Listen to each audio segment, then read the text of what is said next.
반갑습니다. 오늘도 변함없이 미래로 떠나는 여행에 참여하고 계시는 빈네리 가족들을 축복합니다.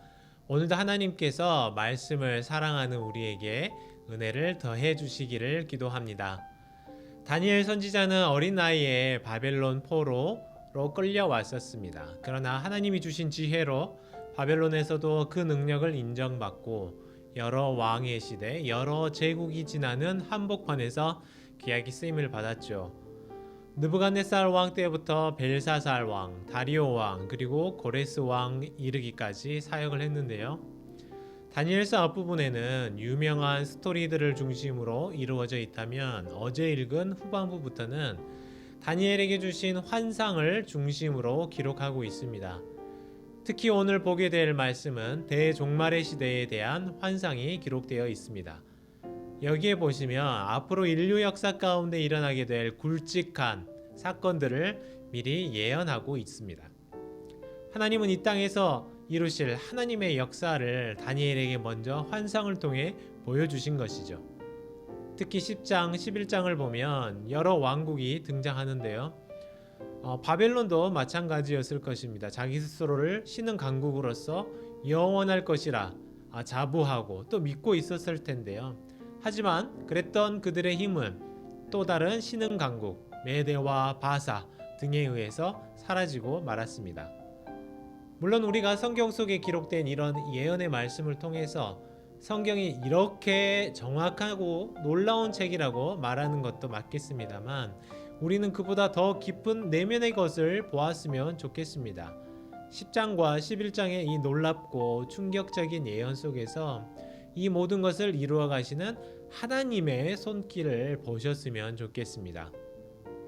페르시아를 넘어서 그리스 제국과 이집트의 왕조들까지 하나하나 예언하고 있지만 이 모든 것을 이루어 가시는 하나님의 섭리를 보아야 한다는 것이죠.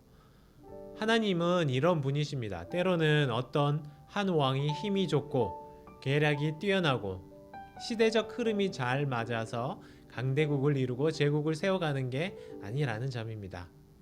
이 모든 것을 구체적으로 계획하시고 이뤄가시는 하나님의 절대 주권을 보아야 한다는 것이죠. 사실 이것은 현재 고레스 왕이나 다음 제국을 꿈꾸는 그 누군가에게도 영향을 미치겠지만 다니엘과 또 유대 백성들에게 큰 영향을 끼쳤을 것입니다. 어떻습니까? 지금 유대인들의 모습은 포로지에서 나라 잃은 슬픔 속에 살고 있지만 이 모든 세계의 역사를 주관하시는 하나님 아버지가 계시다는 것을 알고 있다는 것이죠. 그 하나님께서 여전히 나를 사랑하시고 나를 택하시고 우리 민족을 사랑하시기 때문에 하나님의 절대적인 주권 하에서도 또 우리에게도 새로운 희망이 생길 것이라는 믿음을 갖게 됩니다. 여기서 다니엘에게 주신 환상은 사실 쉬운 내용은 아닙니다. 다니엘도 감당하기 힘든 수준의 것이었어요. 그래서 10장 시작하는 부분을 보시면 이 환상을 위해 3주 동안이나 금식을 해야 했죠. 마치 모세가 시내산에서 10계명을 받는 과정에서 40일을 금식했지 않습니까? 그만큼 무겁고 감당하기 힘든 환상을 하나님이 주신 것입니다. 그러나 그 과정에서 하나님은 다니엘을 지키시고 다니엘을 친히 터치하셔서 그에게 힘을 주셨습니다. 두려워 떠는 다니엘에게 두려워하지 말라 하시고 힘을 실어 주셨습니다. 이 말을 전해야 하는 이 떨리는 다니엘의 입술을 만지시고 그에게 힘을 주신 분이 바로 하나님이십니다. 이와 같이 하나님은 역사의 큰 줄기를 하나하나 인도하시면서 동시에 단 한 사람 다니엘의 몸과 마음을 만지시고 붙드시는 분이십니다.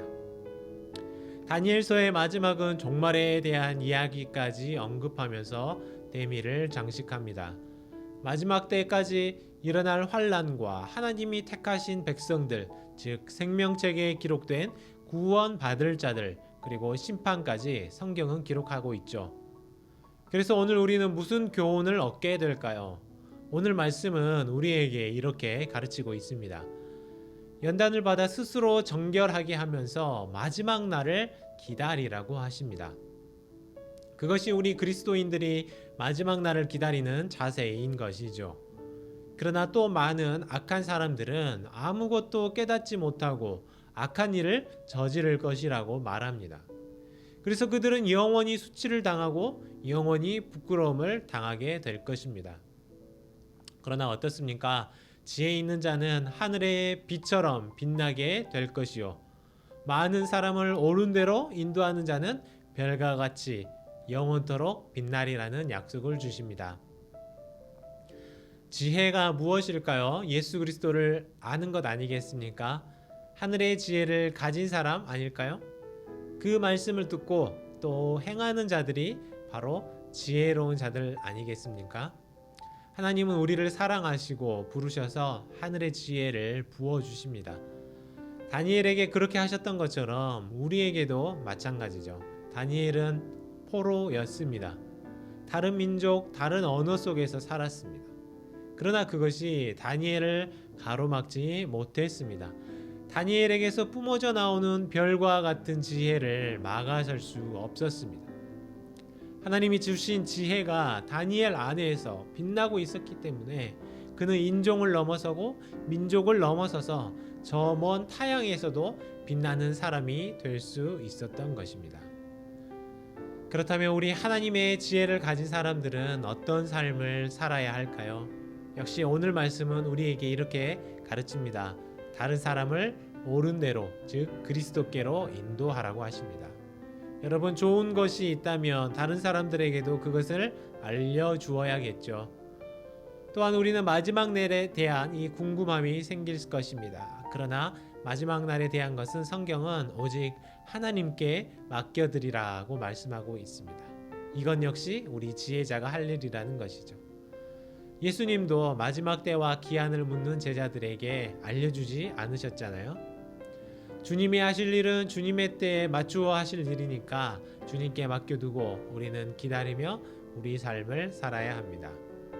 또한 성경은 우리에게 정결한 삶을 살아가라고 가르칩니다. 악에서 멀어지고 연단하라고 하시죠. 그리고 평안한 마음으로 하나님의 때를 기다리라고 하십니다. 사실 다니엘 입장에서 평생의 거의 모든 시간을 이방 땅에서 포로된 자기 백성들을 보며 살아야 했죠. 하나님은 이제 다니엘의 마음의 평안을 누리며 주님의 날을 기다리라고 하십니다. 우리도 마찬가지로 하나님의 시간표를 기다릴 줄 아는 마음이 있기를 원합니다. 그래서 오늘 함께 기도하기를 원하는데요. 어지러운 세상 속에서 믿음을 잃지 않고 하나님이 주신 지혜를 붙잡고 살아가게 하소서 하고 기도하는 오늘이 되시기를 바랍니다.